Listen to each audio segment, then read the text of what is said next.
mga legal na suliranin, talakayan hinggil sa batas na magaan mong mauunawaan. Simulan na natin yan. Usaping Legal with Attorney Danny Galang dito sa Radyo Pilipinas 738 AM.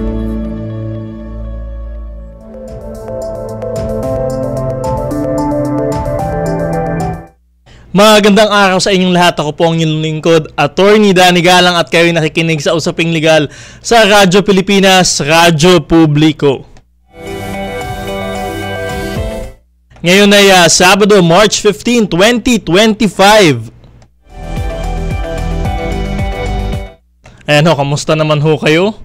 At sa mga lahat ho ng nakikinig ng ating palatuntunan ngayong umaga. At syempre, ang dami hong emotional pa din hanggang sa ngayon dahil nga ho dito sa nangyaring pagkaka-aresto kay dating Pangulong Rodrigo Duterte.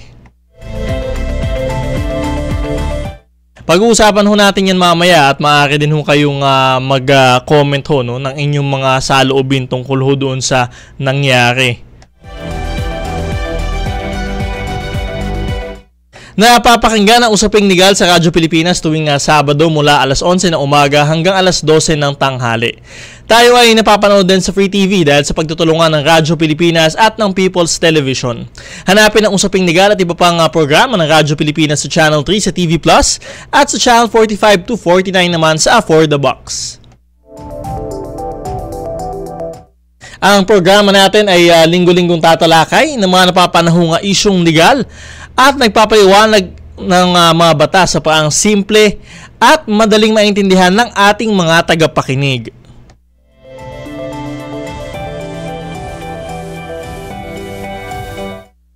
Meron din tayong segment sa ating programa, ang Sagot Kita, kung saan maaari kayong sumangguni ng inyong mga katanungang legal.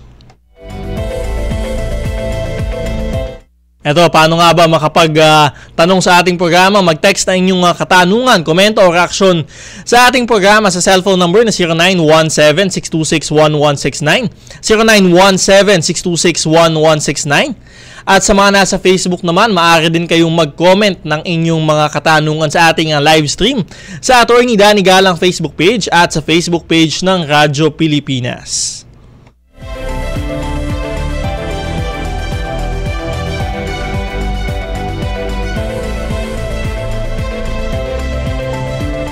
At syempre pinag-uusapan ho natin itong pagkaka-aresto kay dating Pangulong Rodrigo Duterte dahil ho dito sa kasong Crimes Against Humanity na inihain sa International Criminal Court o ICC. At syempre nakita ho natin kahapon yung kanyang initial appearance dito sa ICC. At siya ho ay through video conference, hindi ho siya physically humarap doon sa ating mga judges doon sa pre-trial chamber, ay siya ho ay humarap via video conferencing. At syempre nandun ho ang kanyang tumayong abogado doon ho sa pagkakataon ho na yun, na si dating Executive Secretary Salvador Meljaldea. At syempre nakita din ho natin kahapon si VP Sara Duterte na nandoon sa Netherlands, at nandun din po si Senator Robin Padilla, at syempre nakita din natin na biglang nagpakita itong si Attorney Harry Roque, ang dating presidential spokesperson ni dating Pangulong Rodrigo Duterte.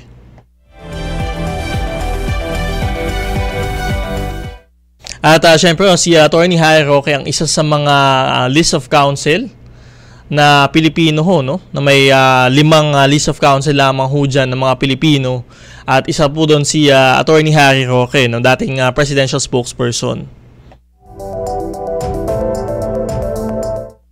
At isa naman mamaya makakasama natin, makakapanayam natin siya, si Attorney Joel Butuyan. Isa din siya doon sa mga Council of List ng ICC.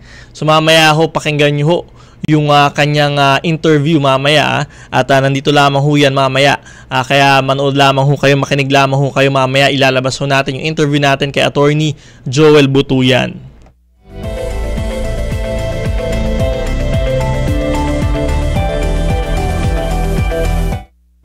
Eto, sa usaping legal natin ngayong araw, sumalang na Si dating Pangulong Rodrigo Duterte sa kanyang initial appearance sa International Criminal Court o ICC kahapon, March 15, para sa kasong Crimes Against Humanity kaugnay ng war on drugs ng kanyang administrasyon. Ito ay matapos na arestuhin ang dating Pangulo nitong Martes, March 11 sa Ninoy Aquino International Airport o NAIA mula sa kanyang biyahe sa Hong Kong. Itinakda ang confirmation of charges hearing ng dating Pangulo sa September 23 ng kasalukuyang taon. Kaya naman sa ating tanong sa bayan ngayong Sabado, March 15, 2025, ano ang reaksyon mo sa pagkakahuli kay dating Pangulong Rodrigo Duterte para sa kasong Crimes Against Humanity? Ano ang reaksyon mo sa pagkakahuli kay dating Pangulong Rodrigo Duterte para sa kasong Crimes Against Humanity? Mag-text na inyong opinion sa cellphone number na 0917-626-1169, 0917-626-1169 o hanapin ang ating live stream sa Attorney Danny Galang Facebook page at sa Facebook page ng Radyo Pilipinas. Ito ho, para pag-usapan ang usaping yan, makakausap natin ang human rights lawyer at ICC List of Counsel na si Attorney Joel Butuyan.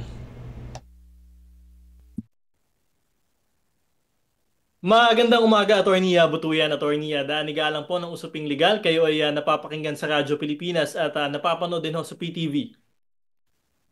Magandang umaga, Attorney Danny Galang, and magandang umaga sa lahat ng mga nakikinig at nanonood sa Usapang Legal.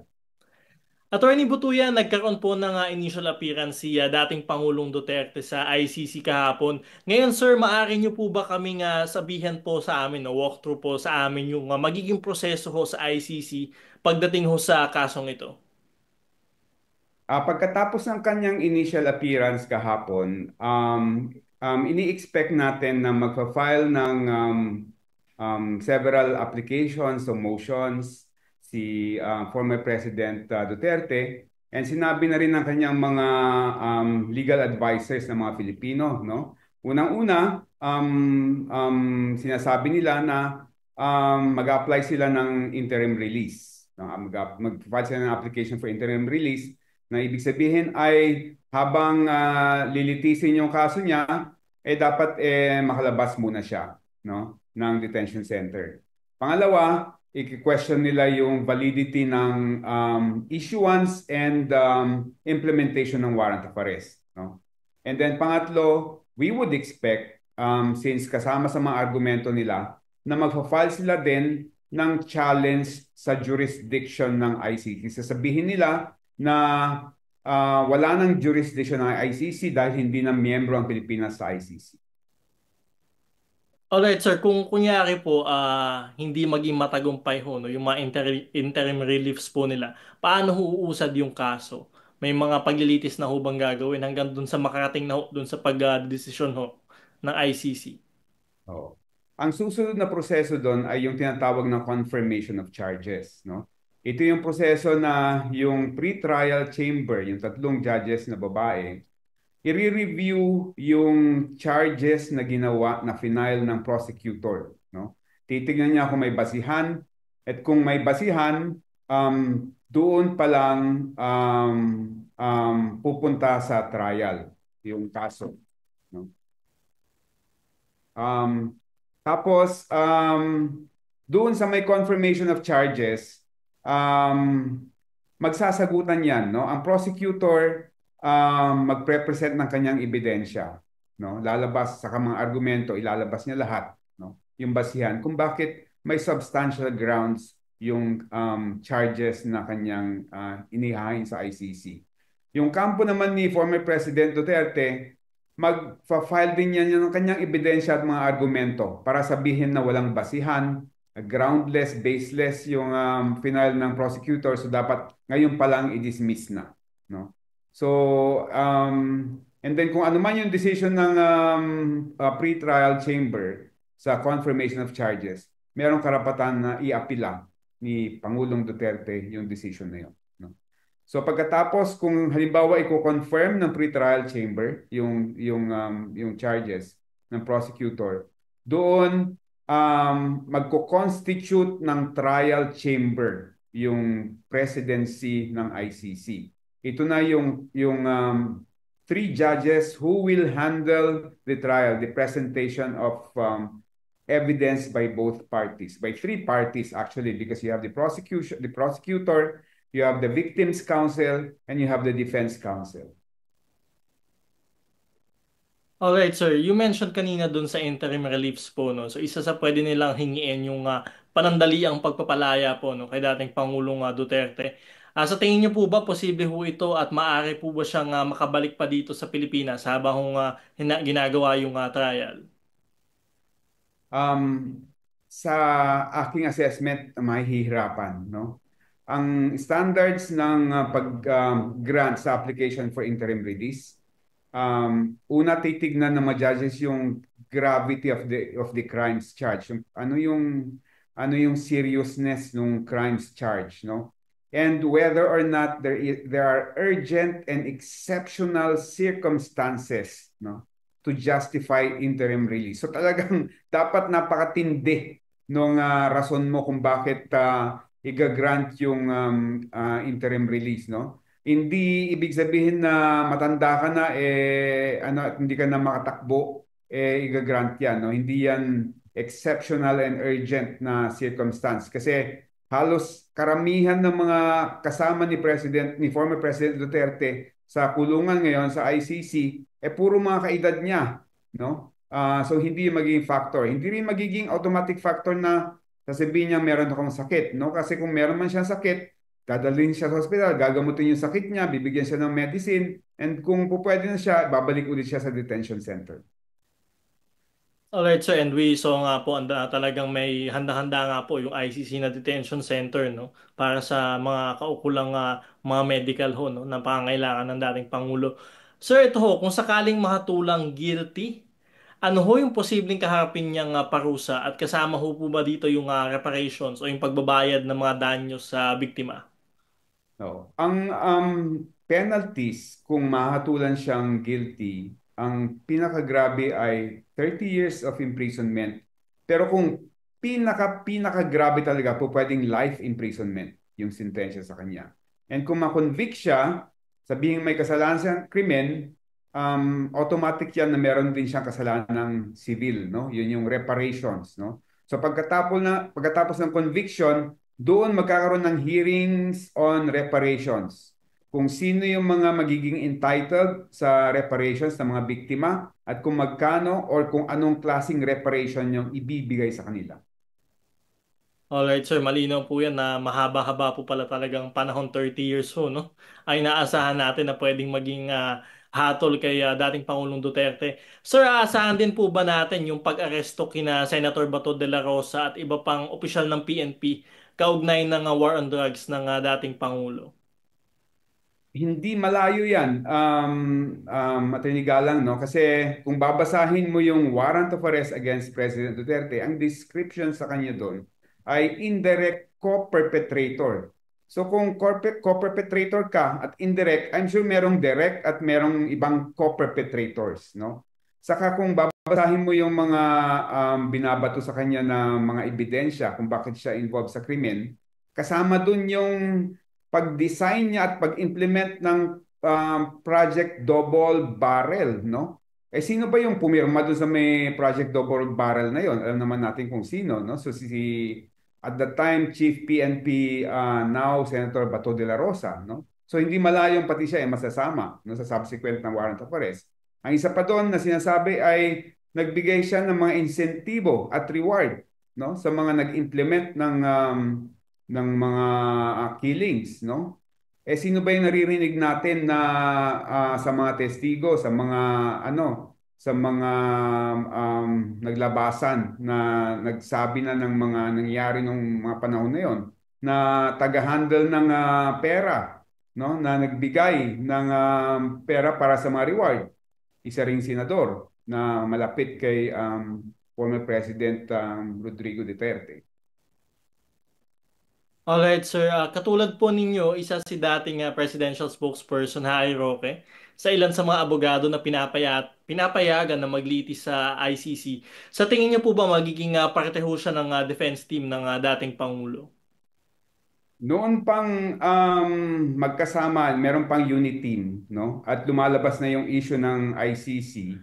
Um, Nagpapakilala na siya at that time na siya yung magiging abogado ni President Duterte, no? In the presence of President Duterte, and I think even in the presence of President Marcos at that time, no? So hindi malayo na ano na pwede nga siyang kasama doon sa team or he could lead the team, no? So nasa option yan ni former President Duterte dahil sa list of counsel sa ICC, 5 pa lang yung mga Filipino. Dalawa yung ako saka yung isang kasama ko si Attorney Andres ng Center Law, tapos si former spokesperson Harry Roque, tapos ang isa is si Attorney Nash Marohom Salik na empleyado sa Supreme Court, so hindi natin siya maasahan na magpa-participate sa kaso kasi nasa Supreme Court siya.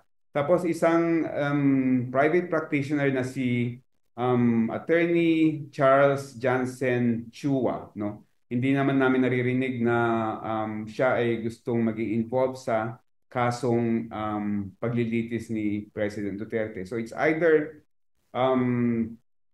Harry Roque or pwedeng kumuha si President Duterte ng isang estranghero na abogado na nasa list of counsel.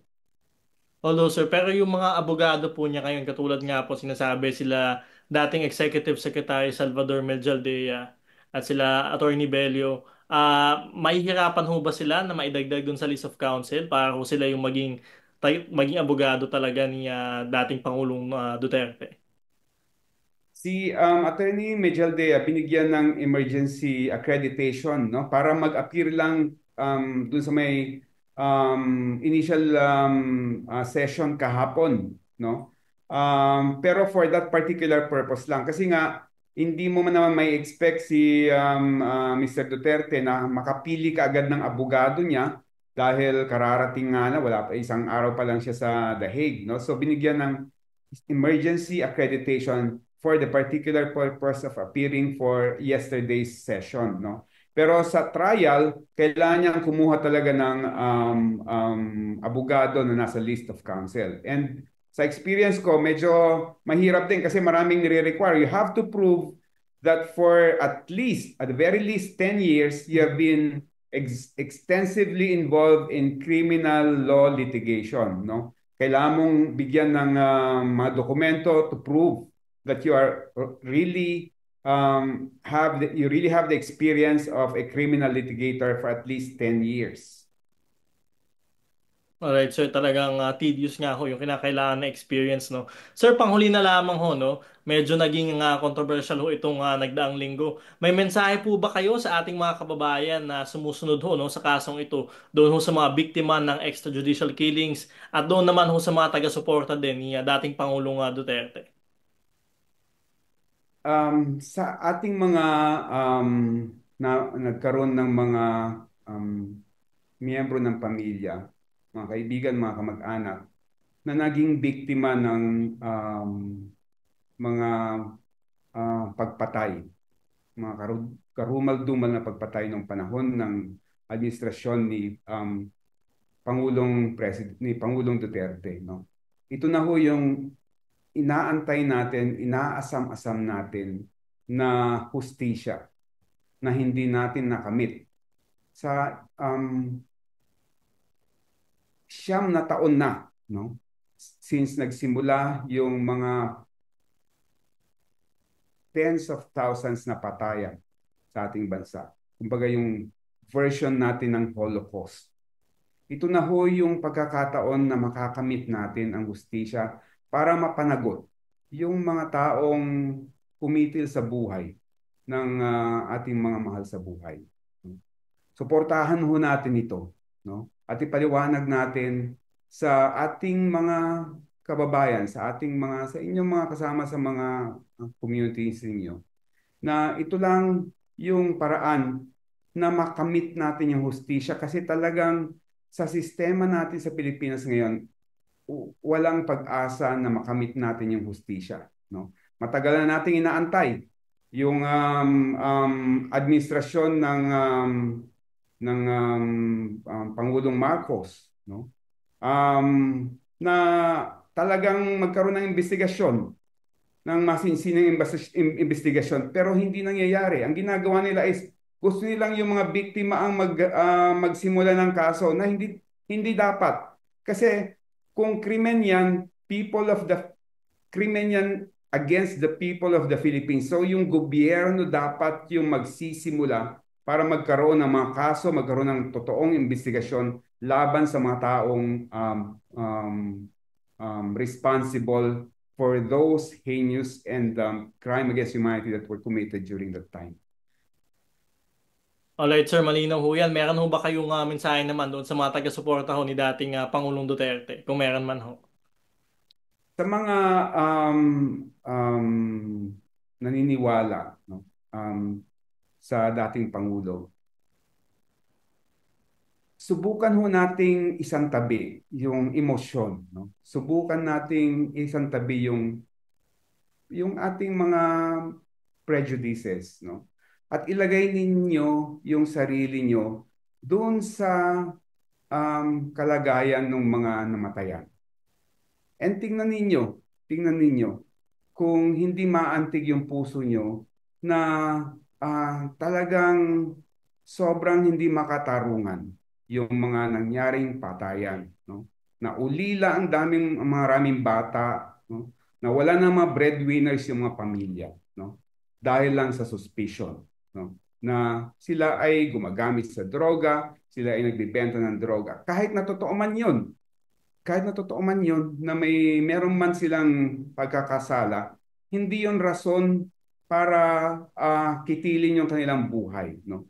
Kung hindi nyo ma-feel, hindi nyo mararamdaman na talagang walang katarungan, talagang kailangan nyo examinin kung makatao pa ba yung inyong pag-iisip, inyong pakiramdam. Yun lang po. Alright sir, maraming salamat ho sa inyong oras, Attorney Butuyan.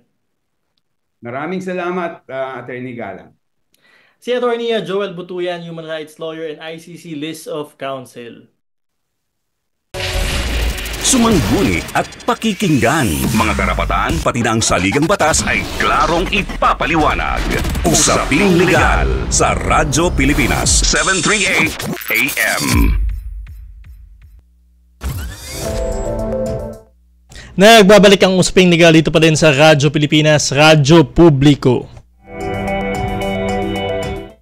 Ito naman, mula taong 2020 hanggang sa kasalukuyan, mapa-social media man o sa radyo at telebisyon, ang programang Usaping Legal ay patuloy na nagbibigay ng serbisyo publiko para sa ating mga kababayan. Ang titulo ng ating programa na Usaping Legal ay rehistrado sa Intellectual Property Office of the Philippines bilang isang trademark at ito ay protektado ng Intellectual Property Code ng ating bansa. Dahil dito, ang titulong Usaping Legal ay hindi maaring gamitin ni numan nang walang pahintulot o di kaya naman gumamit ng kalintulad na pangalan na maaring magdulot ng kalituhan sa ating mga taga-subaybay ng ating programa. Ang paglabag sa Intellectual Property Code ay may kaukulang kaparusahan kabilang na ang pagkakakulong at pagbabayad ng danyos. Dapat na tumigil ang sinuman na gumagamit ng kalintulad na pangalan upang hindi maharap sa kaukulang kaso. Eto, dumako na ho tayo sa ating segment na Sagot Kita. Legal concern na nais mabigyang kalinawan. Sagot Kita! Mga nasusulat ukol sa batas na hindi lubusang maintindihan. Huwag kang mag-alala. Sagot Kita! Sumangguni na kay Attorney Danny Galang dahil dito, Sagot Kita! Dito sa Sagot Kita, sagot ko po kayo at ang inyong mga katanungan legal. Mag-text na inyong katanungan, komento o reaction sa ating programa sa cellphone number na 0917-626-1169, 0917-626-1169 o hanapin ang ating live stream sa Attorney Danny Galang Facebook page at sa Facebook page ng Radyo Pilipinas. First question natin galing sa cellphone number ending in 1756. Sir, good morning po. Ako po ay construction worker. Tanong ko lang po, di ako pinapasahod ng 1 week tapos di na ako pinabalik ng work. Tapos pinabarangay pa ako makalipas ang 1 linggo at gustong pabayaran yung ginawa ng taong pinasok ko sa kanya ng 2 weeks na nilang tinanggal at kasama ko rin pong pinabarangay. Iaakit daw nila sa korte pag di ako nakiisa sa gusto nilang mangyari at makukulong daw po ako. Di ko po kasi alam ang batas kaya natatakot po ako at sinasabi niya na attorney daw po siya sa US. Sana po ay mabasa po ninyo. Thanks. Ito, yung nag-message ho sa atin ay isang construction worker, bigla ho siyang pinatigil sa trabaho, hindi ho siya binayaran ng 1 linggo at pinabarangay pa ho siya. Ito, ang nawawala lamang ho dito ay bakit kaya ho siya pinabarangay at bakit ho siya hindi binayaran. No? Bigla siyang hindi binayaran at siya ay pinabarangay din ho. So yun ho kaya, ano kaya yung dahilan ho nun, no? Bakit ho siya biglang pinabarangay? Pero dun sa sinasabi ho niya na maaari ho siyang makulong, ay yung mga ganito ho ay may mga pumasok ho tayo sa kontrata. Ito ho ay maaring pumasok dun sa breach of contract. So depende na nga lamang ho dun sa ibang detalye, no? Pero breach of contract ho yan. At yung breach of contract ho ay wala naman hong kulong yan. Kayo ho ay maaari lamang hong pagbayarin ng danyos o di kaya naman ho pagbayarin ho, no? Yung amount nga ho na dapat na inyong ginawa. At kung halimbawa ho, dapat ho ay yung kontrata ho ninyo ay tapusin ng isang bahay, tapusin yung isang portion ng bahay. Kung ito ay hindi nyo ho natapos sa anumang kadahilanan, ay ayan ho, kapag ho, yung kakontrata ninyo ay kumuha ng ibang tao para ito ay tapusin, ay kailangan nyo hong bayaran ho yun dahil nga ho nagkaroon ho ng damages o danyos yung taong inyong kakontrata. So yun o, kailangan lang ho natin malaman, pwede ho mag-text pa ho yung nag-text ho sa atin kung anong ho yung detalye, bakit ho siya pinabarangay. Pero ito ho, masabi ho natin, wag ho kayong mag-alala at hindi naman ho kayo makukulong. Ay mga ganyang kaso, breach of contract, ay pagbabayarin lamang ho kayo ng damages kung talaga mapatunayan na meron ho kayong pagkakasala o meron ho kayong kagagawan, no, doon ho sa breach of contract na dapat nga ho sinasabi natin, substantial yung breach. Ibig sabihin talagang sobrang laki ho nung inyong nagawang pagkakamali para nga ho hindi matuloy yung kontrata.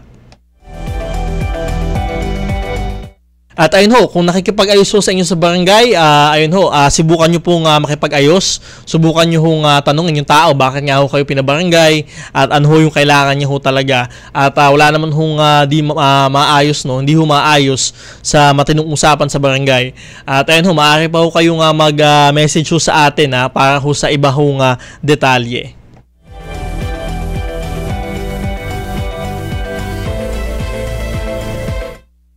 Eto ho, question naman coming from cellphone number ending in 6747.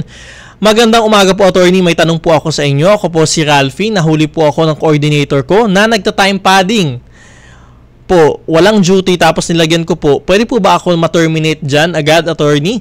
Kung ma-terminate man ako, makukuha ko po ba ang COE niyan, attorney, at last pay, at 13-month pay? Salamat po, attorney, sa sagot. Hintayin ko po yan. Maraming salamat. Ayan ho, yung nag-message naman ho sa atin na huli siyang ng coordinator niya na nagta-time padding.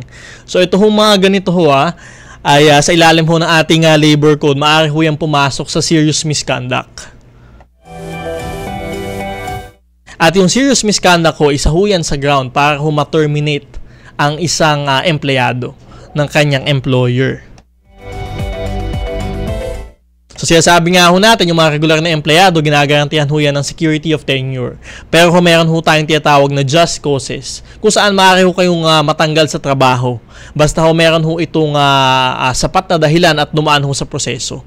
So katulad ho nito, kapag nagpapad ho kayo ng inyong mga oras, ayan ho, sa biometrics o di kaya doon sa inyong mga time cards, ay maaari ho yan pumasok sa serious misconduct. At yung serious misconduct nga ho, ay ito ay isang maaari ho maging dahilan para ma-terminate ho kayo sa inyong trabaho. Pero ito, lagi nga ho natin sinasabi, kahit gaano pa ho kalala yung ginawa nyo hong kasalanan, dapat ho ito ay dumaan ho sa proseso. Kailangan ho natin ng due process. So, kailangan ho meron ho kayong opportunity to be heard. Kailangan ho pakinggan ang inyong panig at meron ho dapat 2-notice rule. Yung 2-notice rule ho, una ho, sinasabi ho nun sa notice na kayo ay maaring tanggalin sa trabaho dahil ho sa ganitong kadahilanan. at dapat ho ay hingiin ang inyong side ho, no, ng kwento. Yun nga yung opportunity to be heard. At yung pangalawang notice ho, ito ho yung sinasabi na kayo ay tinatanggalan sa trabaho at napatunayan ho nila ito yung napagdaan ng proseso, etc. At ayun nga, kapag hindi ho nasunod yan, yung due process na tiyatawag ho natin, yung two notice rule, at yung pong opportunity to be heard na kayo ay mapakinggan ng inyong panig, ay maaari ho yan pumasok sa illegal dismissal. So yan ho, kapag wala hong due process sa inyong pagkakatanggal, maaari pa rin ho yan pumasok sa illegal dismissal. At kapag napatunayan ho na may illegal dismissal, maaari ho kayong ma-reinstate o maibalik sa trabaho. Maaari din ho kayong mabigyan ng damages at mabigyan ho ng mga back wages. So ayan ho, makipag-ugnayan lamang ho kayo sa inyong employer, at kung magkaroon ho ng illegal dismissal, maaari ho kayong magsumbong sa ating Department of Labor and Employment o National Labor Relations Commission o NLRC.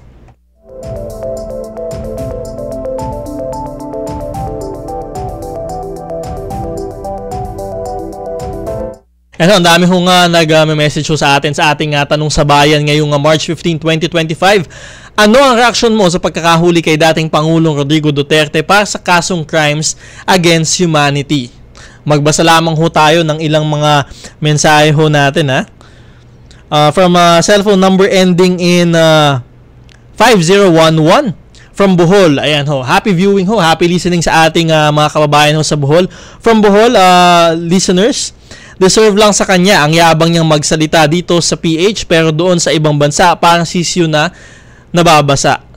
Ayan ho, happy listening ho sa atin mga kababayan sa Bohol. Ito from cellphone number ending in 0844. Good AM po, idol ko rin po ang Pangulong Duterte. Kaso nagkasala siya, kaya siya lilitisin. Huwag na manggulo at lalo tayong paatras. Baka pwedeng antayin ang paglilitis. Mga vlogger, dapat kayo ang matokhang dahil po kayo fake news. From Chris. Ayan ho. Happy listening ho sa inyo. Ito from cellphone number ending in 5387. I am a Filipino. We are Filipinos definitely. We do not want that our ex-president be submitted to all this compromising, embarrassing situation. Ayaw sana natin ito. But if this has become a practical, realistic reality that we have to face, assuming na legal and appropriately in order ang lahat ng procedure na dapat inobserve at ma-observe, then let us allow the ICC to go on, proceed with its processes and find out the truth and arrive at fair and just and humane kind of justice. From Ibrahim Al-Safi bin Uson. Ayan ho, ang dami pa hong nagko-comment sa ating Facebook ho, no? Radyo Pilipinas Facebook page from Win Mario. No, hindi na tayo kasapi sa ICC noong 2019 pa. Bukod doon, may korte sa Pilipinas at bakit taga-ibang bansa huhuli sa pinaghinalaan pala na kriminal. So magiging useless ang korte natin, lalo ang Supreme Court, kung hahayaan nating manghimasok ang ICC sa legal problem sa Pilipinas.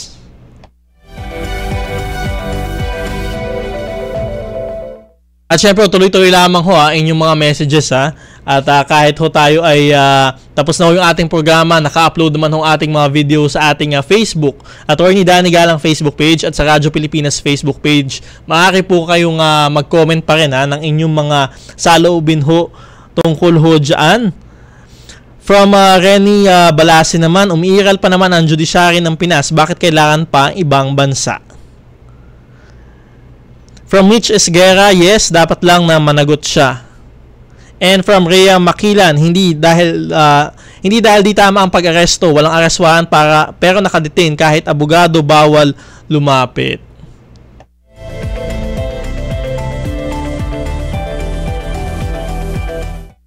Ano, dahil pa hong nag-message ho sa atin at doon sa mga nagtanong ho, hindi na ho muna natin mga basa yan dahil wala ho muna tayong oras sa ngayong araw ho na ito. Babasahin ho natin yan sa susunod na Sabado. Wag ho kayong mag-alala, lahat ho yan ay nababasa ho natin, lahat ng mga katanungan dito.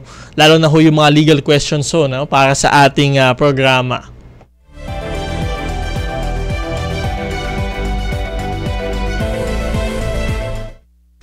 Diyan na po muna nagtatapos ang ating programa ngayong araw. Maraming salamat sa ating mga nakasamang engineers at staff, Engineer Rolly Bumatayo at Engineer Jobel Lustre.